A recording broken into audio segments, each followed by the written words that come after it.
Fans of the Horus Heresy and Warhammer 40,000, thank you very much for joining me for an 8th edition rulebook review.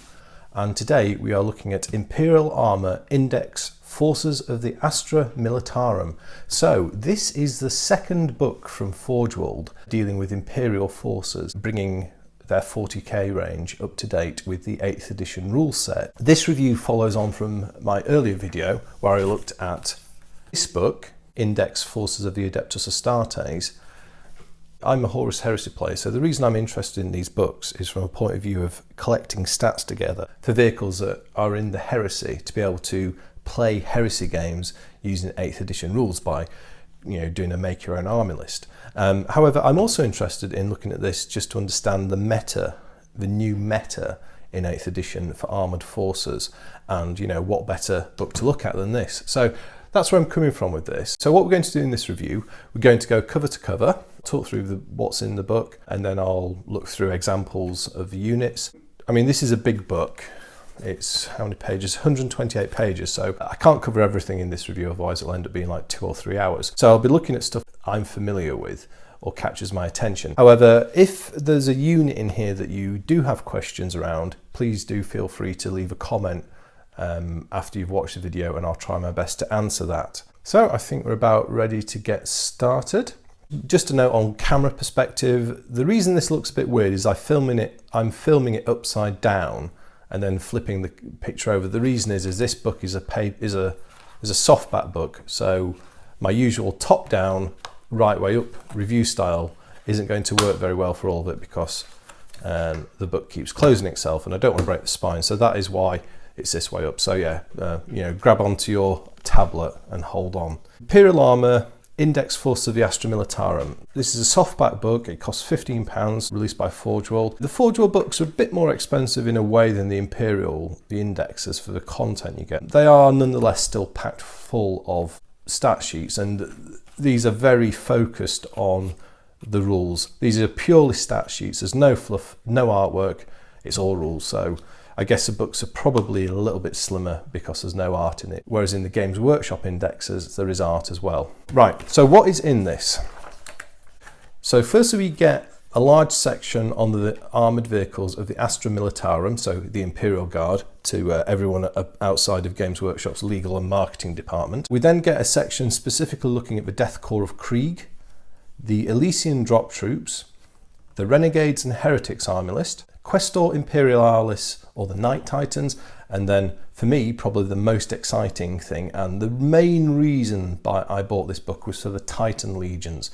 And as you probably know, I've got a Warhound Titan. I've also got a Warlord Titan that I'm building, and I'm very interested and excited to see how those rules are represented in 8th edition. And then there's also an appendices at the back of the book. The great thing about these books is they give you a very flexible point system. So you get points values for most of the weapons that units carry, and then the basic chassis cost. So these rules actually give you a great deal of customization should you wish to do that. As I talked about when I reviewed the Index Astartes from Forge World, you can do things like you can create, say, a Fellblade tank but leave a quad lascannon batteries off it. There is a degree of flexibility we've not previously had in 40k, and I do like that. So we get a general intro and an explanation of what the data sheets are. This is exactly the same as what we've seen in the 8th edition rulebook. And then we move into the Astra Militarum Imperial Guard section. At the start of each section you get like a brief summary of faction specific rules. Here we get the rule on what's called macro weapons. So this is a new class of weapon to 8th edition. As you may be aware, 8th edition has had your standard pistol, rapid fire, assault, heavy, for example, and then we also have a new category of macro, and basically macro is going to apply to the Titan grade weaponry. And essentially, unless you're a Titanic unit, you can't move and fire these, and you can't make Overwatch attacks ever with a Titanic weapon, which is, I guess, makes sense. It reflects how clumsy they are. Then in addition, if you are rolling for damage against a unit with Titanic or building keywords, you double the damage after you've done randomization. So these guns are going to be absolutely devastating, true Titan killers. Firstly, we start with the Astra Militarum list, Imperial Guard, and let's go through these. So we've got the Atlas Recovery Vehicle, Salamander Command Vehicle, and a Hades Breaching Drill Squadron. Centaur Light Carrier, a Griffon Pattern Chimera. So the Chimeras have had a pretty decent translation into 8th. They've got a toughness of 7, 10 wounds, and an arm save of 3+. That's reasonably solid. Trojan Support Vehicle, Artima Pattern Hellhound. Now this is interesting. Here we've got an example of a supersized flame cannon. One of the problems in 7th was template weapons on large vehicles, and there were various rules tried to get these to work. I mean, we had 2 different template sizes, like we had the standard flame and then the Hellstorm template, which was an enormous difference in size between the 2. And then some vehicles had the torrent rule, which completely altered the way that these template weapons worked. However, now we've just got a set number of shots, and here it's heavy D6. And for these sorts of weapons, they automatically hit the target. And in this instance, you roll 2 dice for the number of attacks and you discard the lowest result. So as we'll see when we go through, there's a whole host of these flame weapons that now, while the mechanics have changed, they're much more consistent, I feel, in how they work. And the introduction of range stats helps as well. Salamander Scout Tank, a Tauros Assault Vehicle. So this was from the Stormtroopers, the Tempestus Scions. 6 wounds, toughness 5 and save of 4+. So these are just like armoured trucks or mine resistant vehicles if you're looking at modern military. Armageddon Pattern Basilisk. So this is done quite well in terms of the wound translation. It's got 12 wounds at a save of 3+. Earthshaker Cannon now has a range of 240 inches, same as before. Heavy D6, strength 9, minus 2 AP and D3 damage. Roll 2 dice for the number of attacks when firing this weapon and discard the lowest result. And it also says a weapon can target units that are not visible to the bearer. Armageddon Pattern Medusa, Colossus Bombard. This has changed. Now I think the range is 240 inches, so an enormous range on that. Very effective infantry killer. Heavy 2d6. Ignores cover bonuses. A Cyclops Demolition Vehicle, so if you want to blow things up with remote drones. The Earthshaker Battery, so all of these emplaced guns that you can get, for example, with the Death Korps of Krieg. Get all the rules for those. And then the Carriage Battery, Griffon Mortar Carrier, and a Heavy Mortar Battery. Then we have a Heavy Quad Launcher Battery, Hydra Battery. Very simple rules for anti-air here. You simply ignore. They basically cancel out the benefit of hard to hit for flyers. So hard to hit is -1 to hit. This puts that back on because it's got anti-air tracking. However, you get a -1 if you're shooting at ground targets. I much prefer the meta around shooting in 8th edition. In 7th edition, flyers were always problematic and unbalancing in my view to a game. If you introduced flyers, you had to take dedicated air to be consistently able to have a fair fight. If you didn't, you were always at a significant disadvantage. So I like this new meta in that regard. Leeman Russ Annihilator. So the Leeman Russ so their toughness 8, wounds 12, save of 3+. A whole host of weapons as you would expect with this sort of vehicle. A couple of interesting rules. So they have this grinding advance rule, and this goes back to I think 5th or 6th edition when there was I think it was Lumbering Behemoth. And it says, the model does not suffer a penalty to its twin lascannon hit rolls for shooting a heavy weapon on the turn which is moved. So basically this is trying to say whatever gun's in the turret, you don't get a penalty for moving and shooting. Another thing to call out, and another rule that is good to see the back of, was vehicle squadrons. Vehicle squadrons, I never liked how they worked. It was a terrible rule in 7th and 6th. However, now the rule is just like the Talon Dreadnought rule from the Horus Heresy in 7th. You have to set the squadron up within 6 inches of each other. So this is, in other words, it's still like for one heavy support slot, you can get a certain number in this squadron. You can have up to 3. You have to set them all up within 6 inches of one another. But as soon as the battle begins, they're independent units. So just like the Dreadnought Talon rule for the Marine Legion list. Excellent, I like that. There's a whole smorgasbord of Leeman Russ variants. We have the Leeman Russ Conqueror, the Leeman Russ Styges or Styges Vanquisher. And then we move on to the Malcador. So the Malcador is a tank of particular interest to me for the Heresy era gaming. Both the Solar Auxilia and the Marine Legions can utilise these vehicles, and I think the maybe even the cultist list as well. So the Malcador gets toughness 8 and 18 wounds and a save of 3+. So previously this had 6 hull points. So 18 wounds is a straight 1 hull point equals 3 wounds transversion, which is what to start with, which was what I thought the baseline was. Although now I think actually a lot of units have got more favourable return. But yeah, the Malcador's done defensively pretty well. And then it's got its usual mix of weapons. Then you've got the Malcador Defender if you need more heavy bolters than you can shake a stick at with a demolisher cannon. The standard Malcador heavy battle tank with the battle cannon in the turret. And then finally the Malcador Infernus. Now we'll talk about this briefly. This of course is armed with the enormous Inferno gun. And it has a 16-inch range, heavy 2d6. The chemical fuel has a -3 safe modifier, damage 1, and it wounds anything other than a vehicle on a 2+. So that's utterly devastating, and it automatically hits as well. Then you get the flammable fuel, which does more damage per hit at 2 and has a strength of 7. So just like in 7th, that's utterly deadly against infantry and arguably even light vehicles. Right, what do we have now? We have the Manticore battery. I think this is the longest range weapon I've seen thus far. This outranges pretty much everything, I think, other than the Titan multi-launchers at 300 inches range. Get a Medusa carriage battery, rapier laser destroy. So this is interesting for the Heresy. The stats on the rapier have been rebalanced somewhat. It used to have a toughness of 7, but it's now been reduced to toughness 5, and it's been given an additional wound to 3 wounds. So it's been made a bit more vulnerable to a small arms fire. Same saving throws before. And they've now introduced a rule around, well, they've now got this artillery rule, so it can only fire if at least one of the crew is within 3 inches of the rapier. Saber weapons battery, Sentinel powerlifters, so if you want to relive that famous scene from Aliens, take a Sentinel powerlifter versus a Hive Tyrant and go for it. A Styges Destroyer Tank Hunter, Styges Thunder Siege Tank, and a Tarantula battery. Tarantula's toughness 5, wounds 5, save 4, plus they've got extra wounds I think. Then we've got a selection of Baneblade hulls.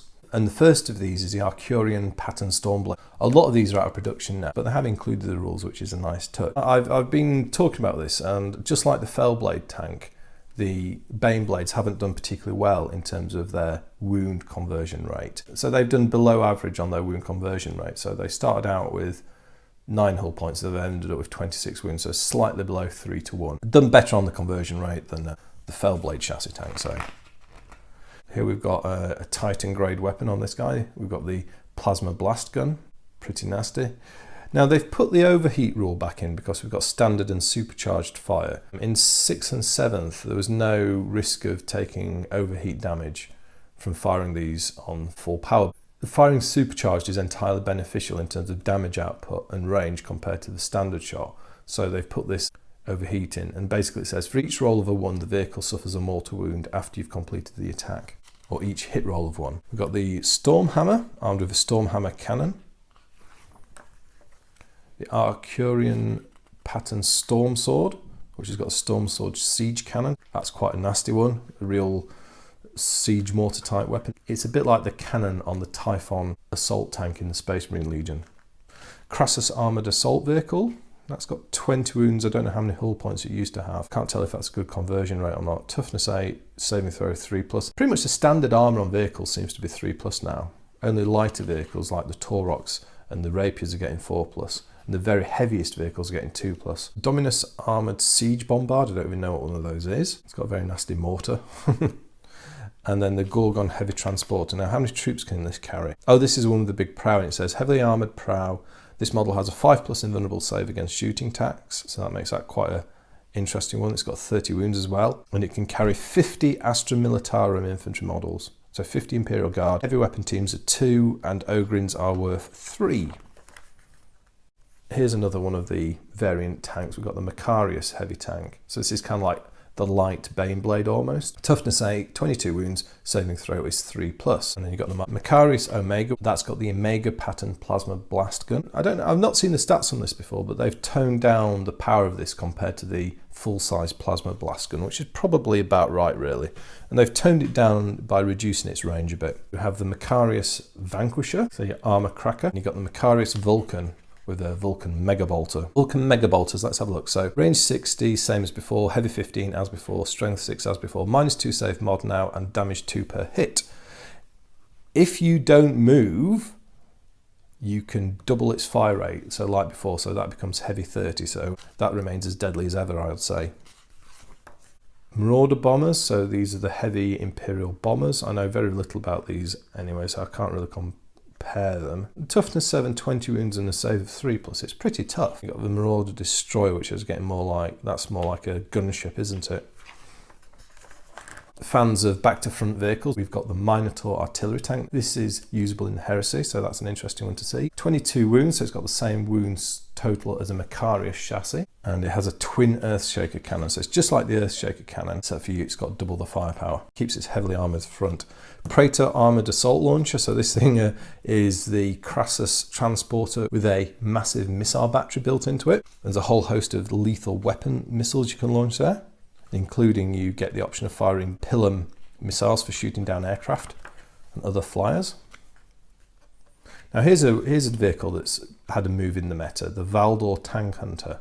So this is a Malcador chassis with a neutron laser built into it. 20 wounds, so it's actually got a better wound conversion rate than the standard Malcador. And the neutron laser they've doubled the range as well. So it's now range 72 as opposed to 36. Heavy 2d3, strength is 14, -4 save mod and d6 damage. You have to subtract 1 if you take damage in your vehicle in the following turn. So that's like the new shock pulse rule again.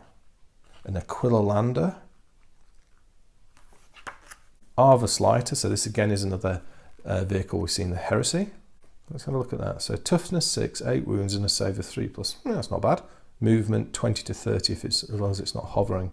Yeah, that's pretty decent. Avenger Strike Fighter. This is the one with a rear-mounted heavy stubber. As we've seen with all flyers in 8th. Toughness 7, wounds 14, save 3+. So the defensive stats of these vehicles has been raised considerably to reflect the fact that they're now much easier to hit. We have a Lightning Strike Fighter, similar rules. And then a Thunderbolt Heavy Fighter. This is even tougher than these guys, so that's 15 wounds. A very potent weapon array. 2 twin auto cannons and a twin las cannon. Yeah, that's very good. And very fast. Movement at an undamaged state. Movement is up to 45 inches per turn. A Vendetta gunship, and then the Vulture gunship, which, if I remember rightly, there you go. You can have twin Punisher Gatling cannon. So a mere, you ready for this? Heavy 40. So don't forget your dice bucket if you're going to play the Vulture gunship. Imperial Fortress Walls, so toughness 10, save 2+, and 40 wounds, so that's a toughie, as long as you don't hit it with macro class guns, because they'll blow it to bits quite quickly. Primaris Redoubt, so this is a forgeable terrain piece that has a turret with the dual turbo laser destructor. Now let's have a look, here we have a macro weapon, so a dual turbo laser destructor, so this is the laser weapon from either the Warhound Titan's arm mounts, or you can have it as a carapace mount on a Reaver, or a dual carapace mount on a Warlord. Well, at least you used to be able to, we'll see. We might find that's changed. So strength is 16, save mod is -3 and damage is 2d6. And any wound roll of a 6 automatically inflicts an additional d3 mortal wounds. Very potent gun, gosh. So if you're shooting at a Titan class target or a building, I guess you would double those mortal wounds if you get a 6. So whew, yeah, that's going to hurt if you get hit by that. I guess that's in the new meta why you need void shields to be able to get saving throws against these. 20 wounds, toughness 8, save 3+. Not that tough, but can certainly... Oh, it gets a 4 stone for 5+ invulnerable save. Still not mega tough, but it can carry a lot of weapons. Or it can be fitted out with a lot of weapons. Then we move on to... So that concludes the general Imperial Guard list. Then we move on to the Death Korps of Krieg specifics. It lists a load of vehicles from the previous section that they use as well. So they've given, what have they done? So they've given some rules here. So these got some great rules actually. Cult of Sacrifice. This unit ignores models slain in the shooting phase when taking morale tests. We'll have to see what that... I wonder if that's a general rule. And then we've got Voice of Command, and then you've got the orders that they can use. And it looks like we've got everything for the Death Korps of Krieg. I'm not going to talk about these in detail because I don't know them well enough, but as I said at the start of the video, if you do have something to ask me about the Death Korps of Krieg, leave a question in the comment section, please. This is an interesting one actually here, because this is something that might actually be usable in the Heresy. The Death Korps of Krieg Leeman Russ Mars Alpha battle tanks. So these are essentially the same as what the Solar Auxilia use. You've got an enormous number of weapon options. So you could probably use these to represent those Solar Auxilia tanks. I'm not sure if what differentiates these from normal Leeman Russes. There's a rule for coaxial weapons. If during the same shooting phase this model fires its Conqueror cannon at the same target as its coaxial storm bolter, it may re-roll any hits with a Conqueror battle cannon. The same rule applies if it has a coaxial heavy stubber, so a good reason to have a coaxial heavy stubber for the additional range. And then we have the Elysian drop troops list. What do they have? They have a set of orders and they get a rule called aerial drop. And that basically means that they can do the equivalent of deep strike. You can deploy them anywhere on the board as long as they're at least 9 inches away from the enemy. As long as they've got the infantry and Elysian drop troop keywords. Drop sentinels. A Valkyrie Sky Talon. That's like a dropship version, isn't it? Yeah, grav shoot insertion, so you can drop your dudes out of that. Okay, so just a few things for the Elysians. And then we get the Renegades and Heretics. So what do we have? Gosh, we have all sorts here. This is an interesting one. Uncertain worth. The first time a unit is required to take a morale test, roll d6 and add 2, giving a result between 3 and 8. This is a unit's leadership value for the rest of the battle. So that's nice. So yeah, you might find you've got a pretty good unit morale-wise in a critical position, or you might find one that's going to automatically run away or take a lot of casualties and in effect disappear. Chaos Covenants.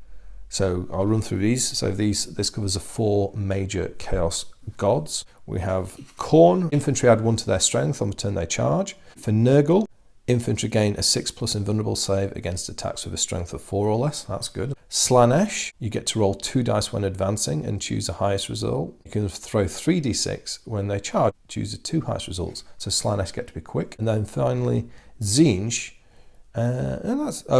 Okay.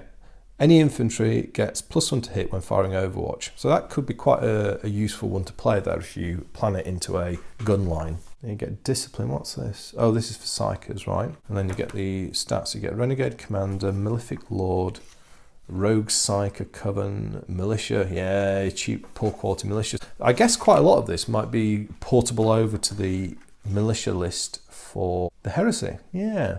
Mutant Rabble, Chaos Spawn, Command Squad, Discipline Squad, Enforce, yeah.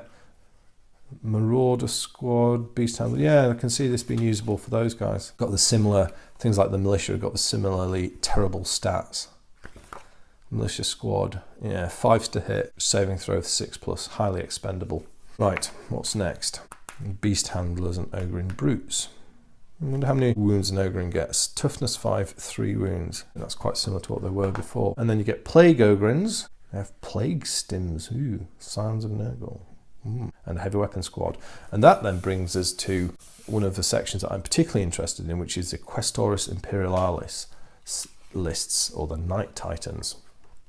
Now, we get some good Heresy era gear in here, which we will look at in detail. Keywords, well, it's pretty much just a bit about household, so you can have specific households, e.g. House Tyrannus, or you can go Freeblade. So the first one we have is the Acastus Knight Porphyrion. So this is the heavy knight, so the gun knight, or like the re-imaging of a knight paladin from the days of Epic in early 40k. What's this like? So it's got 9 wounds, it's got a toughness of 9, 30 wounds, and a save of 3+, and it has a deadly array of weapons. This is a forgeable model. It's almost as big as a Warhound Titan. It'll be interesting to see how these stats compare to the Warhound Scout Titan. So autocannon, defense missiles, oh, they're pretty good. They're good against flyers. Strength 8, -2 AP and damage 3. Yeah, you get a bonus of 1 to hit versus flyers. An Iron Storm missile pod, that's like a barrage missile you can use on infantry or anything. You get standard las cannon. Right, here's a main gun, the Twin Magna Cannon. Not Magma, but Magna Cannon. It's got range 72, which is the same as before. Heavy 2d3, And of course it's got two of these, so it's got two twin Magna Cannon, so in effect its full firepower is heavy 4d3, so pretty consistent there. Strength 12, -3 save mod, and a flat damage value of 6, so this is a very consistent weapon array. You can't use it to make Overwatch. Okay, so they're too clumsy and slow to fire Overwatch. But yeah, very, very potent firepower. You can imagine wiping out Land Raiders in a single volley with this thing. You might wipe out a Baneblade in a single volley with this dude. Right, so there's a few specials. So firstly, it's got Blessed Auto Simulacra. You roll a d60 each turn. On a 5+, you heal a wound. So this used to be a 6+, however, they've improved it to 5+, because wounds are a lower currency of damage. So before it would restore a hit point on a 6+, now it restores a wound on a 5+, so less effective than before actually. When we think about the 1 hull point equals 3 wounds. This one's done well on the conversion rate, because this had 8 hull points and it's now got 30 wounds, so that's got more than 3 wounds per hull point. The Ion Shield has been reduced in effectiveness, so it's now only 5+ invulnerable save versus shooting attacks. I think they've done that to put it in line with Void Shields. Not entirely happy with the rules on Void Shields, but we'll come back to that. And then Night Titans, what does it mean? It can fire if there are enemy models within 1 inch of it, as long as they're infantry.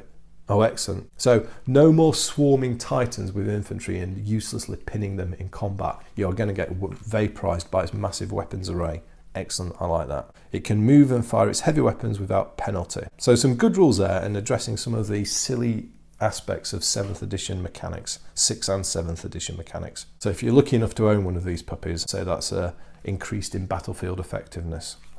Cerastus Knight Acheron, 27 wounds. So yes, these Cerastus Knights used to be 6 hull points, so they've got 27 wounds, so better than average conversion rate. The basic move value is 14, so these are pretty quick. Weapon skill, ballistic skill 3+, and then it's got its flame cannon, usual weapons array. It's got the same rules as the Knight Porphyrion. Reaper Chainfist, let's have a look at this. Strength ×2, so that's strength 16, -4 save mod, damage 6, -1 to hit. Very potent. Titanic Feet, so instead of stomp attacks, you have Titanic Feet. And it now says, for this one, it says make 3 hit rolls for each attack you make with this weapon instead of 1. Oh, interesting. Here's a favourite of mine. So I own this one, the Cerastus Knight Atropos. I don't know if that's spelt right. When they originally did this, is Atrapos, and it's now put Atropos. I don't know. I hope it's not the legal people again trying to change it. Cerastus Knight Atropos. Same stats as the Acheron. It's got some great weapons. It's got an Atropos Las Cutter, range 9, heavy 1, strength 12, AP -4, damage 6. If you slay an enemy vehicle or monster in the shooting phase, you can immediately make another attack. The bonus attack doesn't generate additional ones, so it's like a sweeping laser cut. And then in melee, it's strength 14, -4, save, and 6 damage. You may reroll failed to wound and hit rolls against monster, building, or vehicles. Brilliant. Here's a fascinating weird gun, the Graviton Singularity Cannon, range 36, heavy 4, strength 8, -3, save mod, and 3 damage. Roll a d6 each time you fire. On a 1, you suffer a mortal wound. The weapon fires normally, assuming you survive a mortal wound. On a 2 to 5 normal attack, on a 6, the weapon stats are carried out at strength 16, -4 AP, and damage 6, like the old D stroke get damaged rule that it had. Oh, flank speed, I didn't cover this on the last one. When making advanced rolls, roll 2d6. So instead of d6, in effect, it gets a double speed flank move. It has an ionic flare shield, which is considerably better than the standard flare shield. So you get a 4+ invulnerable save against shooting attacks and a 5+ invulnerable save against melee. So this guy's probably going to be the top Knight Titan now, I would say. And particularly with this final rule, the macro extinction protocols, you can add 1 to your hit rolls with this model when making shooting attacks against targets with a Titanic keyword. A great Night Killer with its Graviton Cannon, it's going to hit them on a 2+. Yeah, excellent. Cerastus Castigator. Castigator Bolt Cannons upped in effectiveness, is now a heavy 14, so that's double shots. And the Tempest Warblade, strength 6, that's strength 14. If you roll a 6 to wound a monster or vehicle, then you do D3 mortal wounds, so it's like a severing slice. And everything else is the same. Cerastus Knight Lancer. Now this is an interesting one. So here we've got our guy with the big shock lance. Shock lance, shock blast is the same as before. Is very similar to before. Well, the AP's been knocked down considerably actually, because it used to be AP2, now it's just an AP of -1. But in melee, so okay, So strength +6, AP -4, damage 6. You may re-roll failed to hit rolls with this weapon if a Cerastus Knight Lancer has successfully charged in your charge phase. Okay, so this guy's got the best accuracy of the knights for melee, I think. And then the other unique thing here is the Ion Gauntlet Shield. So it's got this shield mounted on its arm. It has a 5+ invulnerable save, increasing to 4+ invulnerable save in the fight phase of any turn. Any enemy units with the Titanic keyword must subtract 1 from their hit rolls when directing their attacks against a Cerastus Knight Lancer to a maximum of 6+. So this is actually now enhanced in its role because it's got a better invulnerable save now in melee, and it also imposes a hit penalty as well. So that's another good one. Then we get the Knight Megaera and Knight Styric. So these are the two standard knight chassis, but the Mechanicum variants. Let's have a look. So I guess the key thing here is lightning cannon. These are interesting because these have got some Heresy era war gear on them. First of the lightning cannons are also mounted on the Krios battle tanks. Range 48, heavy 6, strength 7, AP -1, damage D3. If you roll to hit a 6, the AP goes up to -3 and damage becomes D3. So that's a bit like the rending hit it used to have. We have a phased plasma fusel. Range 24, rapid fire 2. Gosh, so that can now pump out 4 shots at half range. Strength 6, AP -3 and damage 2. Awesome weapon. That's a brilliant gun, that is. Imagine that at 12 inches or less, rapid fire 4, no overheating. Brilliant. A rad cleanser or a twin rad cleanser. Range 9, assault 2d6, no AP. Damage is flat 3, so this is lethal against any living thing. Even an Ogrin is dead on 1 wound from this. And it hits automatically, and it always wounds on a 3+, apart from Titanicum vehicles when it wounds on a 6. Nasty, very nasty. This one's got a couple of interesting rules. So it gets the Ionic Flare Shield, like the Atropos Knight. It has this rule here called Imperial Prey Sight. It says units other than vehicles cannot claim the bonus +1 to their save for being in cover against this model. That fits well with its weapon, so it can root out infantry really well. Nasty. And then the Knight Styric, so this is a thing with the Volkite Chirovile, which is, someone described it once as being Latin rubbish, but it kind of means foul-handed in a very loose way. So these get 24 wounds, which is the same as a standard knight. Move 12, same as a knight. It gets a Graviton Crusher, so this is a new weapon. Heavy D3, strength 6, -2 AP, damage 2. If your unit's armor save is 3+ or better, the damage of this weapon's attacks increases to 3, so it gets 50% more damage. Volkite Chirovile, or Chirovile, however you pronounce it. Range 45, heavy 5, that's the same as before. Strength 8, -3 AP, similar to before. Damage is D6. Here we get the translation of the Deflagrate rule for Volkite weapons. Each time you make a wound roll of 6+ for the weapon, you do an automatic additional hit. So that's changed somewhat to what we had before. So instead of inflicting casualties, it's if you make a wound roll of 6+. Be interesting to see how that works out in terms of net effect. I think that if you apply that to the lighter caliber Volkite weapons, it makes them more effective, possibly. But on these heavier Volkite guns, it probably reduces their deflagrating a bit, because the 7th edition Deflagrate rules depends on unsaved wounds, whereas now it depends on hit rolls. So as all these do, it has Blessed Auto Simulacra, Imperial Prey Sight again, like this guy, and it has the Ionic Flare Shield as well. You can take a Hecaton Siege Claw if you want for strength ×2 attacks at less accuracy, -1 to hit. These are both really potent, I think, and I think this is comparable. Maybe a bit better actually with Grav Crusher, but I think this guy's gone up in effectiveness, the Megaera, compared to what it was in 7th. Save the best till last, the Titan Legions. So this is a short section, but we'll spend quite a bit of time here. Keywords: Titans, macro weapons. We've talked about macro weapons before, so just to refresh, you double damage versus Titanic or building units. Right, firstly, Warhound Scout Titan. Let's look at the defensive stats. Strength 10, toughness 9, 35 wounds, leadership value is 10, interesting, and save is 3+. So 35 wounds, it used to have 9 hull points. So that's got a favourable return rate. That's got a very favourable return rate. It's nearly got 4 wounds for each hull point it had in 7th. Get a load of this though. Basic move value is 24 inches.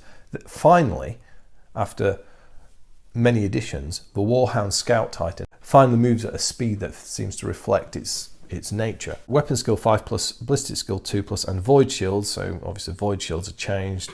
Instead of being layered shielding that you have to down, it's a flat invulnerable save that allows you to also save mortal wounds. But it's in its undamaged state, its void shield save is 4+. So very fast. You've got a choice of 4 guns. We've talked about the dual turbo laser destructor already. It has a Titan Inferno gun. So this is an enormous flamer. Range 18, heavy 4d6, strength 7, -3 AP and damage 4.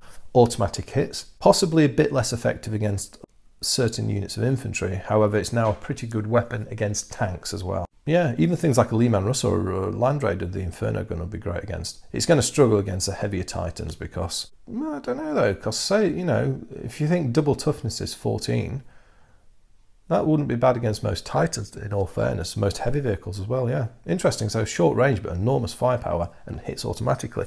Coupled with that huge speed, that may be the new weapon of choice, the Inferno gun. Right, then you get the Plasma Blast gun. Now this is steps up from the versions we saw on the tanks. Again, you get 2 firing modes of normal and overcharged. Oddly, the overcharged fire rate, they've given 72 inches. Whereas previously it was 96 inches. So I don't know if that's an error. However, it's now macro 2d6. A lot of firepower. On normal, it's strength 8, -3 AP and damage 3. On overcharge, it's strength 10, -4 and 4. But you can take mortal wounds that you can't save at all if you overheat. Now, I think there's a typo on this, so possibly 2 typos. Firstly, the range on the overcharged fire, you know, why is it not 96 inches? But secondly, if you look at the damage box, movement starts at 24, but then you go down a notch on the damage and it says it goes to 8, 6 and then 4 inches. Feels wrong. I think it should have been, I think this is an error and they should have put 24, 18, 16 and 14, or maybe 12. They've got that wrong. If you look at every other unit, it's full state, you're on full move. Once you get down to your lowest damage box, you're on half move. And we can see that on the Reaver. So yeah, that needs an errata. I think I'll just work my own values out for that in the meantime. Starting out at 24, ending up at 12, and then you need some equal gradations in the middle. Right, what else does this have? So, okay, Titan grade Vulcan Mega Bolter. So again, this weapon stats have changed. So we now got a range of 72 as opposed to 60, heavy 20 as opposed to heavy 15, strength 6, -3 AP and 2 damage. So that's a very versatile, hard-hitting gun. Nice to see because Mega Bolters, they tended to get overshadowed by particularly the dual laser turbo destructors. So actually it's nice to see the Mega Bolter and the Inferno gun put onto more of a balanced plane, I think. I think every weapon's got a good use now. Right, what else we got? So Cataclysmic Explosion. If it blows up, you roll a dice on a 5+. Any unit within 3d6 inches suffers d6 mortal wounds, so lots of plasma and shrapnel. Imperial God Engine, so it can shoot anything, even if within an inch, unless they're titanic. It can move and fire heavy weapons without penalty. Titan Void Shields, it's an invulnerable save that you can use against mortal wounds as well as other attacks. I'm unconvinced about this, and I guess it has a use, but it's just fundamentally different to how Void Shields have always worked in the GW meta, and I'm not sure, I don't know if they've got it in the right place. Unconvinced about this, particularly when you look at the fact that with a Thunderhawk gunship, they've given it, just because it has a strong hull, which seems a bit bizarre on a flyer, they've given it an invulnerable save of 5+, which is as good as light void shielding on the Mastodon transport, the Marine Legion, so yeah, not sure about that. Oh, and flank speed. When you advance, you add 12 inches on instead of rolling dice. So if you advance with the Warhound, you are moving 36 inches. Lightning fast. Finally, the Warhounds were as fast as they always were in the fluff. Great stuff. I'm quite pleased about that. My channel mascot is now feeling quite happy. I might even think about getting a couple of these alternate weapons now. We shall see. Right, Reaver Battle Titan, let's have a look. Strength and toughness 10, wow. Wounds are 60, attacks 5, saving throw is 3+, void shield save at full damage is 3+ in run. And it's got a whole battery of planet crushing weapons. We have an Apocalypse Missile Battery, up to 24 to 360, heavy 12, strength 7, AP -2, damage 2. You can attack targets that aren't visible. Indirect fire. Turbo laser destruct we've talked about. Incinerator missile bank. Heavy 10, strength 6, -2 and damage 2. Infantry don't get cover benefits. A Gatling blaster. Macro 6, strength 8, minus 3 AP, damage 3. But look at this, against infantry, each successful hit roll becomes 3 hits. So, yeah, potentially you could have 18 hits with that as opposed to 6. A laser blaster is just a triple-barreled version of... Oh no, oh look at that. Is that an error there? So for a Reaver laser blaster, which was a triple-barreled laser destructor, they've now given range macro 3d3 but only strength 10 as opposed to strength 16 on the turbo laser destructor. Feels a bit odd. Why would that have less strength? And it's got the same rules here as well. I think that's an error. That should be the same as the turbo laser destructor, because otherwise what is just a triple-barreled version of that gun has just lost a significant amount of effectiveness there. Reaver melter cannon, so changing the range again, so it's 48 inches as opposed to 72, macro 2d6, strength 16, minus 4 and 6 damage. Simple but deadly, although no melter rule, so you don't get to reroll damage. Oh, okay, yeah.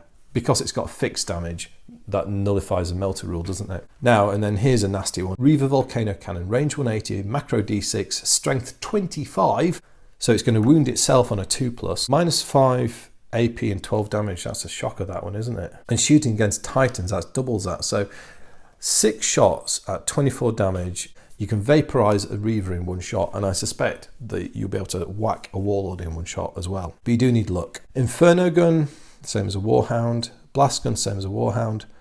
Mega bolter, same as a Warhound. Reaver chain fist, strength ×2, so strength 20, minus 5, 10 damage. Any roll of 6 does 2d6 mortal wounds to the target. Reaver power fist, you can throw debris at people if you slay something. Pick an enemy unit within 12, roll d6 on a 4+, it takes d6 mortal wounds as a dead body or debris is thrown at it. Excellent, nice aggressive machine spirit and a titanic stride. So that's the Reaver battle titan and the Warhound scout titan, which brings us to the tour de force, the climax, the Warlord battle titan. But before we do that, just some special rules on the Reaver. Icon of Imperial might. Enemy models within 9 inches add an additional d6 to the result of enemy morale tests. I like that, yeah. Those titans must be terrifying, and it now is truly terrifying. Interesting combination there to think about how to force lots of morale checks on enemies that are close to your titans, because they'll just scatter with having to roll 2d6 on a morale check. Right, anyway, so the Warlord. So interesting. So power is 200. So 120. So not quite double the Reaver and not quite triple the Warhound, but yeah, a lot. So an even fight would be a Reaver and a Warhound versus a Warlord. There's been some books like that. Right, let's have a look at the stats on this. So, okay, so I guess as you would expect, the stats are off the scale. So strength and toughness are 16. So this toughness of 16 means that I think there's only probably 1 or 2 weapons that are going to be able to damage it on a 2+. Most things will be damaging it on a 3+ at best. 70 wounds, so not that many wounds actually. No. A Reaver Battle Titan used to have 18 hull points, whereas a Warlord Battle Titan had 30 hull points. What they've done here is they've reduced the number of wounds and upped the toughness stat really quite massively. Yeah, that's what they've done, yeah. And they've given it a saving throw of 2+ as well. This is probably a better way of doing it than they did on the Fellblade tank. Rather than maybe giving it a lower toughness value and a similar number of wounds to hull points it had before, which I thought might be 100. So gone a lot lower, but they've given it this really high toughness stat. Basic move value is 18. Void Shield save is 3+, going down to 6+, whereas if a Reaver it's 3+ going down to 7+. So the Void Shields are quite a lot more tough than the Reavers. But still, at 3+ base, it doesn't feel right, that, because the Reaver Battle Titan, when you look at this, Warhound Scout Titan, 2 Void Shield generators. Reaver Battle Titan, 4 Void Shield generators. Warlord Battle Titan, 6 Void Shield generators. But the Warlord only has an equivalent basic save to the Reaver. Again, as I said, I'm not that keen on this new Void Shield rule mechanic. Right, it's got an absolutely huge list of weapons. What shall we go through? So I've talked about the missile launcher. We've got the Ardex defensor weapons, so the las cannons are pretty much straight up. Ardex weapons hit on a 5+ for Overwatch. The Mauler cannons are heavy 6, strength 6, -2 AP and damage 2, so they're pretty decent. You've got a dozen shots. Right, here we go. Probably, yep, here we have one of the most powerful weapons in the game, period. The Bellicosa pattern volcano cannon, range 180, macro d6, strength 30, -6 save modifier, so a very rare weapon from that point of view. So anything, regardless of its save in cover, is never going to get a normal save against it. And then damage is 2d6. So if you roll a 6 to wound, you do an additional d6 mortal wounds. Remember, you then have to double that for macro. So this thing, 6 times 12 is 72, doubled, 144. Yeah, you've got enough firepower in the volcano cannon to destroy a warlord in a single shot, if you're lucky. I actually like that. I always like gaming systems that allow you to knock out big things with a single shot, if you're lucky. But the probability mechanics behind this are a lot better balanced than the old D-Repo rule in 7th, where you were in this silly position where you went no damage on a 1, 2 to 5 you got D3 wounds, and on a 6 you suddenly got 6 plus D6 wounds. So it was a silly damage curve. This is much better, much better. Dual turbo laser destructor is the same as the Warhound weapon. Incinerator missile bank is the same as a Reaver weapon. Of course, so with the Warlord, you have a pair of them as opposed to one. So you've got double the firepower. Mori Quake Cannon. So they've not made a model for this yet. Minimum range, so 24 to 360. Macro 3d6. Strength 20, -5.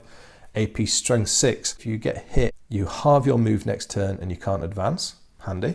That's probably worth considering now as a main gun. Reaver Gatling Blaster, same as before. Laser Blaster, same as before. Again, only strength 10. Saturnine Laser Cutter or Las Cutter. Now, look at this. So range 18, heavy 1, strength 12, -4 AP and damage 6. Right, this has got some wacky, crazy rules on it. This is like the old Falling Fire rule from 1st edition, or if you know Moritats from the Heresy, it's like the Moritat rule. So if you get a successful wound, you can immediately roll for an additional hit against the same target unit. If you're successful again, you can roll again. You can keep doing that until you scored up to 12 hits. Gosh, there'll be nothing left. And there's no limitation on the target size there.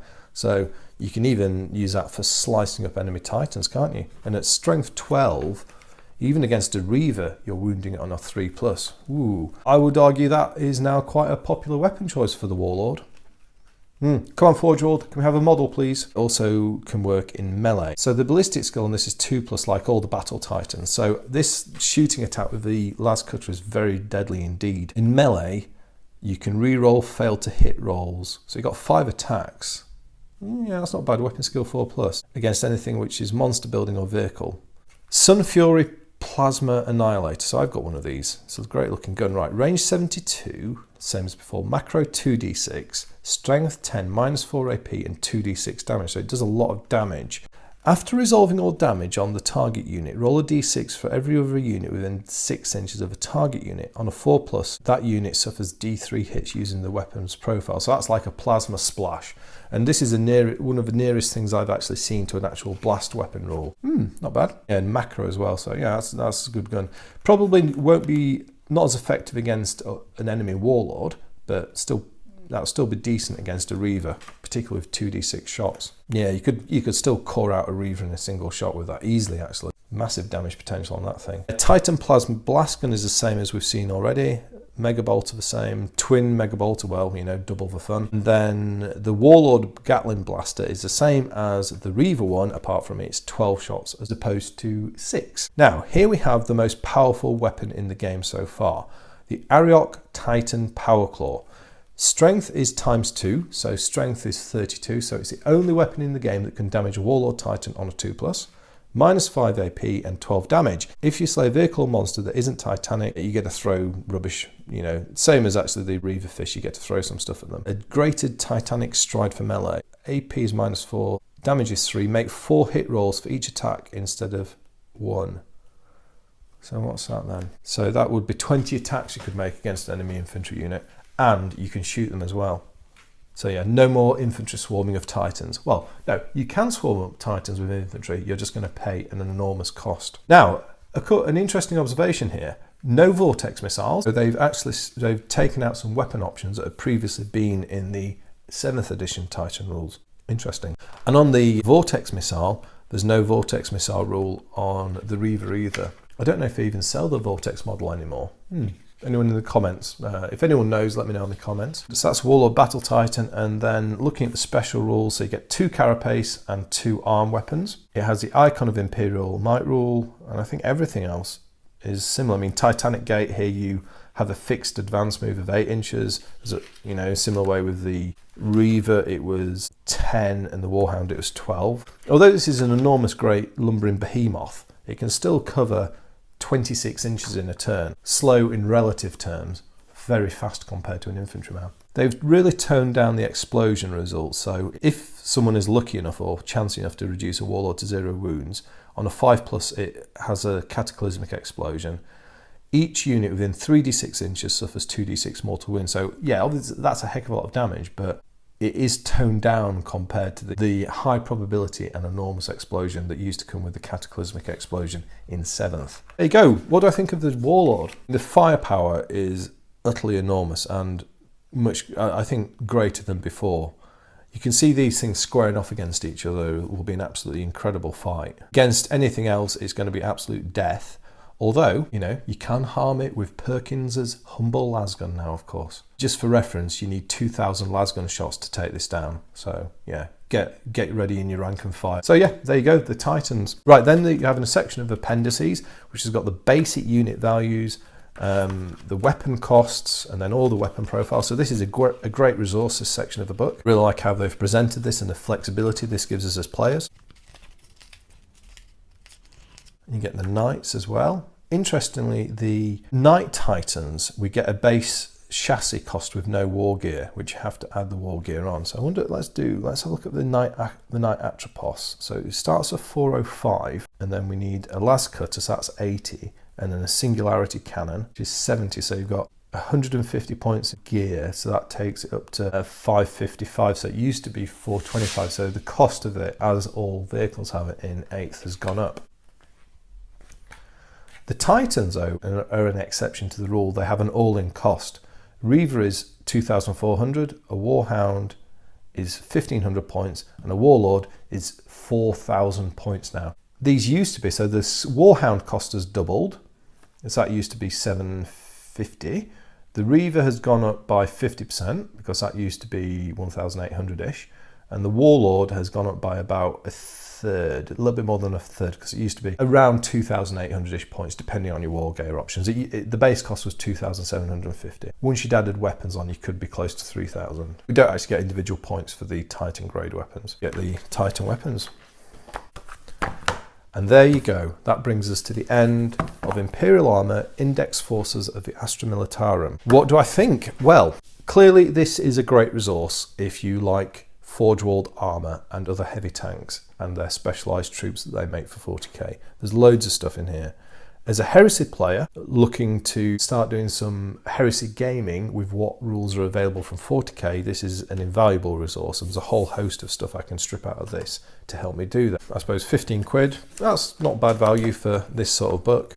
I don't think you can really knock it. It's a very focused book. It's all data sheets and rules, so that's nice. It's very focused on its purpose. You know, it's nicely presented. Not a lot of art, that's our only art, but it still looks good. The printing, it's well printed throughout, so that's also appreciated. In terms of a general translation of stats, so I've had a bit more time to reflect on this since I reviewed book 1. I think in the vast majority of cases, I like the 8th edition translation on the vehicles. The Titans have been well translated. I think they'll be so much fun to play. I really do. You know, on the plus side, they've got vulnerabilities they didn't used to have. If you look at the Warlord at toughness 16, until you get to a las cannon, you're only damaging it on a 6+. It's very solid. Although all the Titans, as all these other heavy vehicles, they are now vulnerable to any weapon fire. So interesting balance point there. And you know that at some point it's going to happen where the Warlord Titan with 1 wound left gets killed by Perkins, the Imperial Guardsman. That'll be funny though. Vast majority of the translations I think are good, and I like it how they've been executed. There's a few bits I'm not comfortable with yet. I still don't quite understand why the Baneblade and Fellblade chassis tanks have been given such a low number of wounds compared to 7th and 6th edition. They do feel rather flimsy. Now, it might be that they've done it as a way to keep the points cost down on them so they can be fielded in smaller games. That's the only logical reason I can think for rebalancing those. As long as the points are in proportion to the wounds, I guess that's fine. And internally it's consistent as a rule set. It just, compared to the previous representation of those models in the universe, it is out of sync. That's only a small thing, and clearly that's only one vehicle type out of an enormous number, so that's kind of like just a niggle really. The thing which I'm less happy with overall is the way that void shields have been translated, and I don't know, they've just completely changed the meta of how they work now. You can't express void shields as a flat invulnerable save. The whole idea of them was they were these barrier shields that had to be flattened. They could absorb an amount of power, and they used warp technology to divert that power into the warp. I don't like the new void shield rules. I'd much prefer to see them return to something like the previous edition. I don't even know why they've done it, to be honest, because there's nothing to be said for simplifying damage recording, because now all these units have got huge numbers of wounds. You've got more paperwork to do keeping track of damage than you had before. So once you got to that point, well, why not keep tracking, you know, whether or not you've got 2, 4 or 6 void shields up as before? I don't get it. So that for me is something I'd like to see changed. I think the invulnerable save system, mechanically and stats wise, it just doesn't fit with what we've seen before. To have a Mastodon super heavy transporter with a 5+ invulnerable save from void shields, and then having a Thunderhawk with a 5+ invulnerable save for its hull, doesn't feel quite right. That. Put it back in context, that's just one part of a much bigger exercise. And overall, I think this book and its stablemate, this book, are great resources. They're great for 40k.